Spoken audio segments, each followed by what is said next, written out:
ito sir, makumusta ko lang po ano, yung ating, naging, participation doon sa nakalipas po na Regional Tertiary Schools press conference na isinagawa nga po dito sa PSU. So kumusta sir yung ating naging, experience do'n, Sir Rafael? Okay po. Thank you so much. The Regional Tertiary Schools Press Conference po has been on its 23rd year this year po.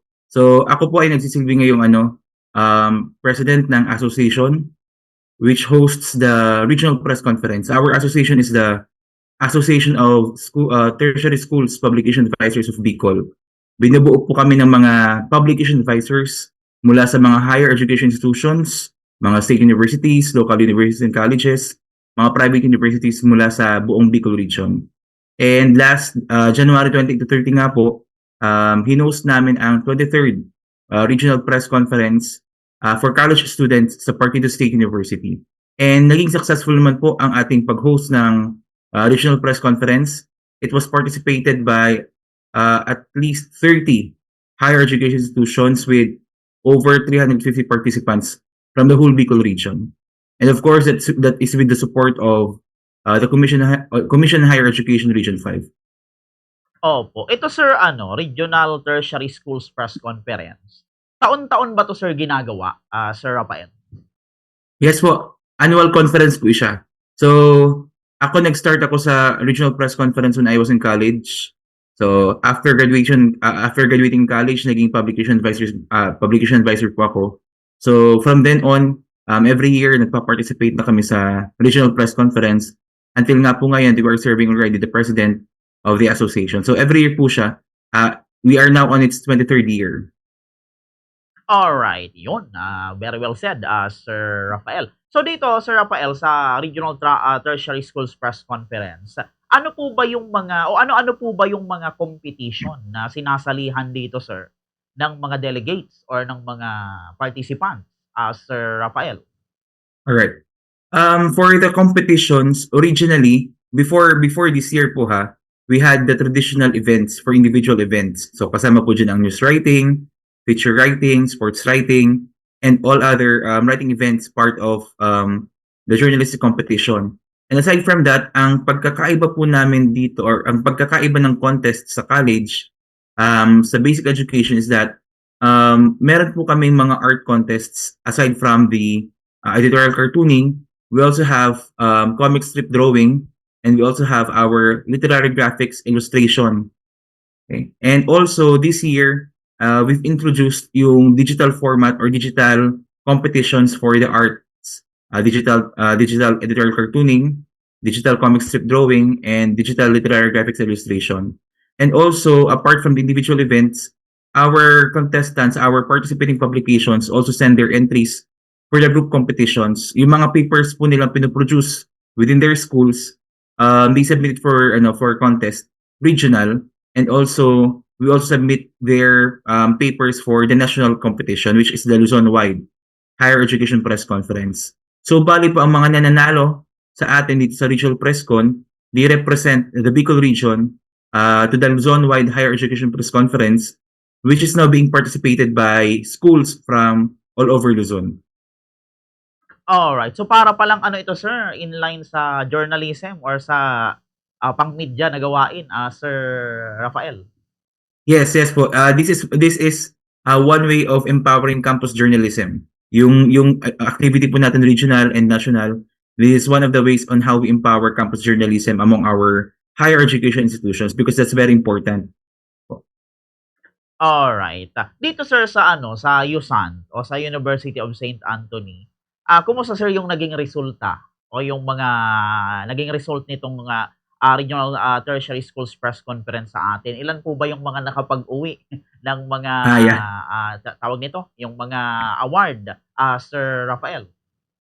Yes po. Sa amin naman sa University of St. Anthony, we have several winnings din po sa mga individual events, and 3 out of 10 participants from the University of St. Anthony ang makakapag-participate din po or qualified to participate in the Luzon-wide Higher Education Press Conference. Opo. So parang meron pang ano sir, national na Yes po, meron pa yung opo. national level, Luzon-wide.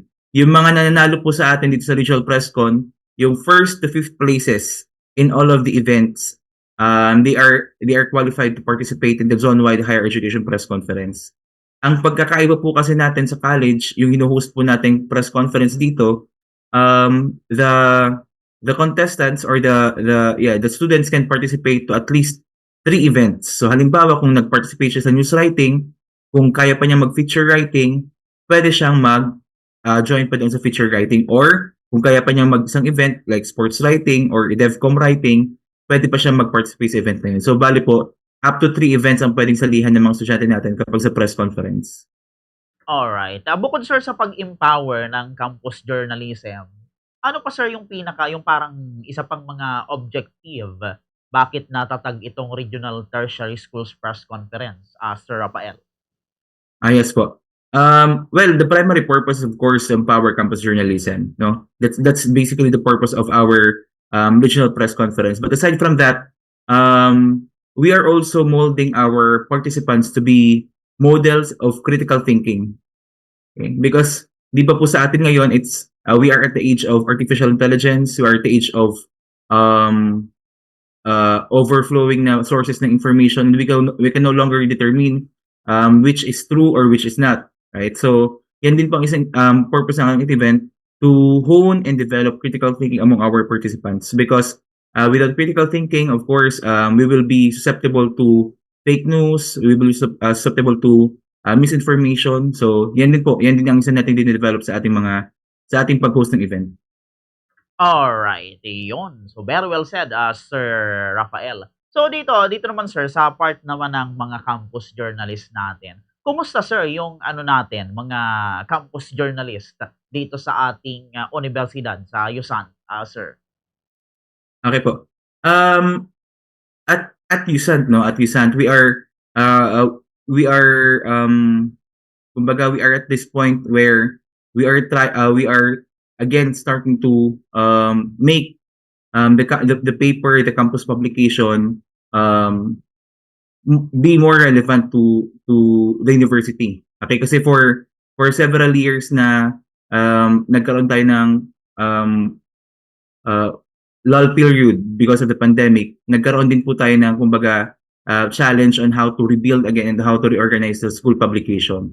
But right now, our student journalists, they are again starting, kumbaga, nag-ignite ulit yung passion nila for campus journalism, and they're now starting to cover the events. They're now starting to write articles and compose yung pinaka school paper po nila this time. So with our participation to the regional press conference and to the Luzon Wide Higher Education Press Conference, the passion of the student journalists are now they are more driven at this time to really be empowered as campus journalists in the university. Alright, opo. So, ito sir, sa mga ano naman, mga gustong mag-join sa Regional Tertiary Schools Press Conference, may mga requirement ba tayo diyan sir? Or ano yung mga kailangan para maka-join sila sir? Okay po. So, well, for the participation in the Regional Tertiary Schools Press Conference, it's actually up to the university or school publication kung sino yung papadala po nila. So, as long as they are part of the school publication, okay, and they are bona fide student or bona fide student of the university that they are representing. So, usually our requirements is, of course, yung valid IDs and certifications from the university registrar. So, but as to who will participate and to represent the school publication, that's already up to their editorial board and the university, if yung mga second year ba, third year, fourth year students sila magpa-participate, or yung mga senior staff ng publication. So, yan po. Wala naman tayong limit sa number of participants per publication or per school, as long as ang limit lang po natin is doon sa events na pwede nang pag-participate individually. Alright, yun. Eto sir, ano yung masasabi niyo sir sa ano, parang yung mga taong hindi nakaka-appreciate sa ganitong field or hindi nakaka-appreciate, minsan, parang ano lang, kumbaga sa ano, pinagtatawanan, yung iba naman Mhm. hindi kumbaga kibit-balikat lang sa ganitong mga issue. Ito sir, para sa inyo, ano ba yung kahalagahan ng mga ganitong, bagay, especially ngayon na napakaraming issue po sir sa ating, bansa, Sir Rafael? Yes po. Well, that's really a good question, no? Because when you ask me kanina kung ano yung purpose ng event, no? Sabi ko it's one way of developing critical thinking, empowering campus journalism. You know, Bombok here, campus journalism is actually a good training ground for would-be leaders in the country. So for those people who cannot appreciate the value of campus journalism, you know, we cannot have big news outlets in the country if we don't have campus journalism as training ground at schools. And that's basically the purpose of the Campus Journalism Act of 1991, to help support our students and to make our education institutions as training ground for these campus journalists. And most of our campus journalists emerge as community leaders and as mga advocates of societal change. So dito nagsisimula sa campus journalism, isa ito sa mga avenue kung saan nagsisimula na magkaroon tayo ng mga galing na leader and magkakaroon tayo ng mga mulat na mamamayan sa bansa. Alright, very well said, sir. Eto pa, sir, maisingit ko lang na katanungan din. Last year kasi, yung isang politiko dito sa atin sa Camarines Sur, parang binigyan na tinawaran or tawag nito, question yung kredibilidad nung isang organization din, publication dito sa CSPC, yung The Spark, regarding nga po sa mga political issues na yun, no? So, hindi ko na babanggitin. Ano ang masasabi nyo doon, sir, sa ganong mga pangyayari? Yes po. So on our part, on the association, we stand with campus press freedom. Okay, we stand with campus press freedom that the campus press freedom should not be in any way, suppressed. But then again, as we always remind with our campus journalists, press freedom, any type of freedom, always comes with responsibility. So our reminders, kumbaga yung lagi po namin pinapaalala sa aming mga campus journalists that whatever you write, whatever we write, whatever we give out in the publication, it should be backed up by proper data. Okay, and we should be responsible for anything that we write.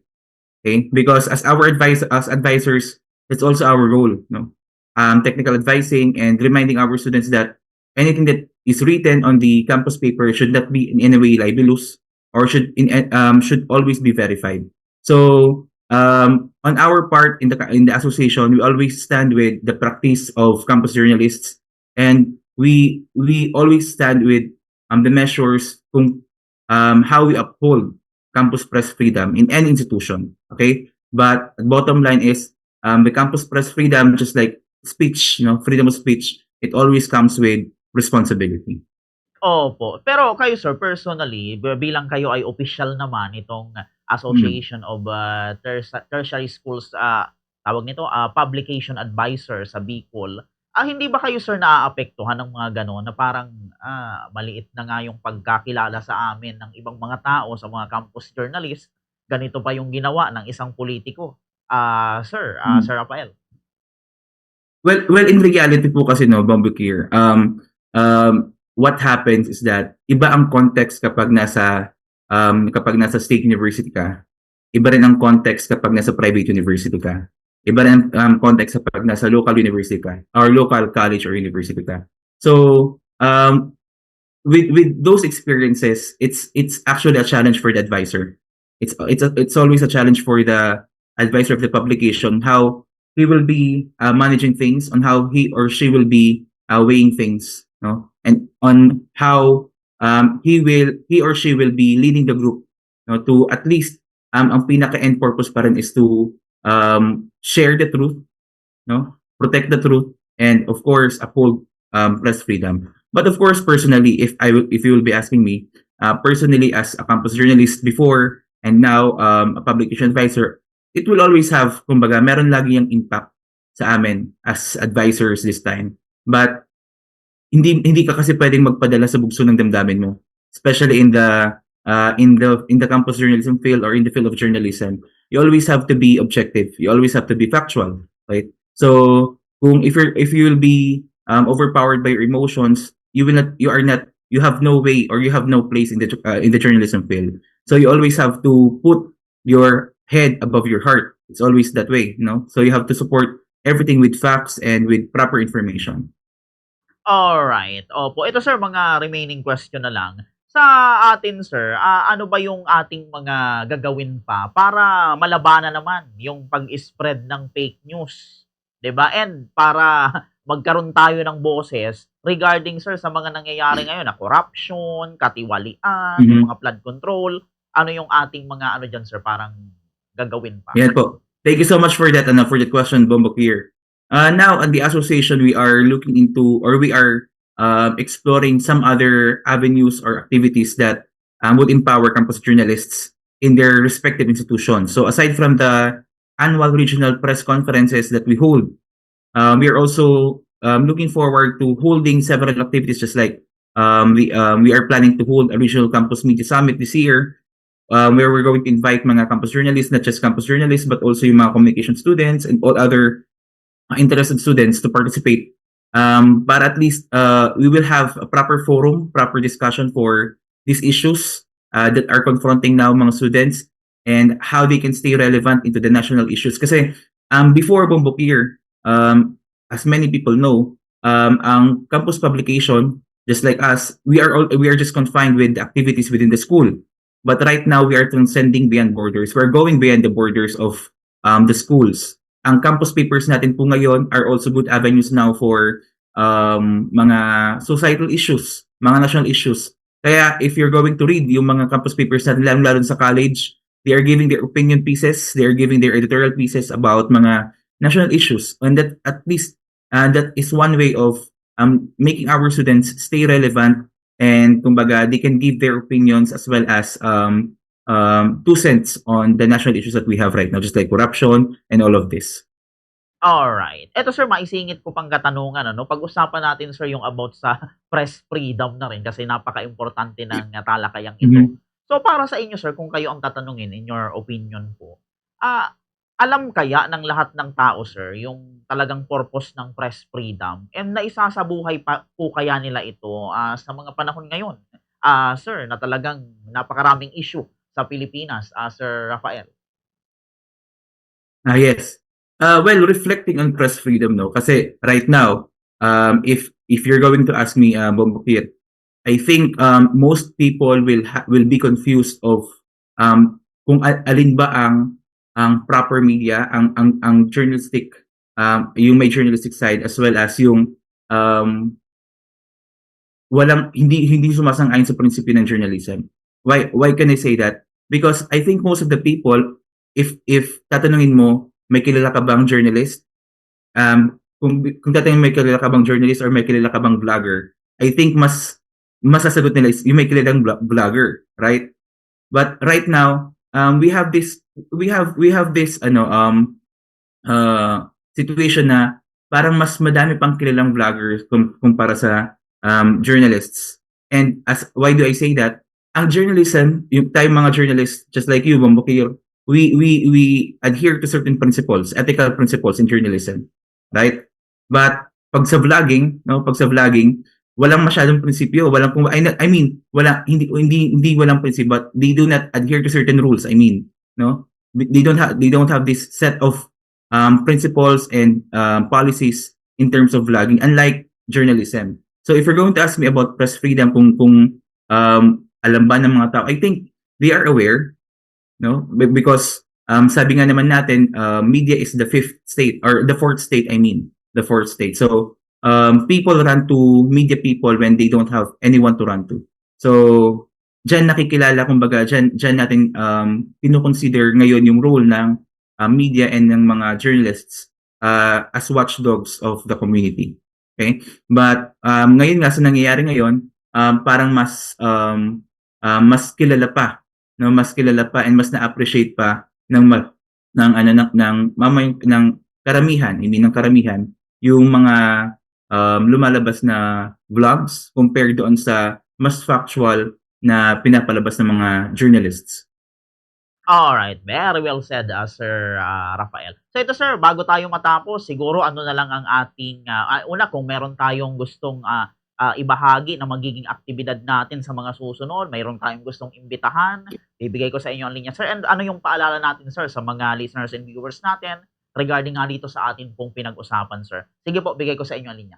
Sige po. Thank you so much, Bambukir. So let me take this opportunity to invite all higher education institutions in the Bicol region because as I've mentioned, we were participated by at least 30 schools. But if we're going to look at the number of HEIs in the Bicol region, it's more than 30. No? Hindi pa tayo sa kalahati, wala pa tayo sa kalahati na nagpa-participate sa regional press conference natin annually. And to think that's already in the third year, and that's the only number that we have in the conference. So, as president of the association, on behalf of the association, we would like to invite yung mga HEIs in the Bicol region to send their publication staff, mga campus journalists, to participate in the events, especially in the press conference that we host every year, because it is a good avenue for training as well as exposure ng ating mga campus journalists. And also to everyone listening, I hope that you will have more time, or you will be more appreciative of the works of campus journalists. And you have to I hope that and pray that you also support the works of campus journalists and every journalist in the country, and support in upholding not just campus press freedom but press freedom as a whole. Thank you so much po.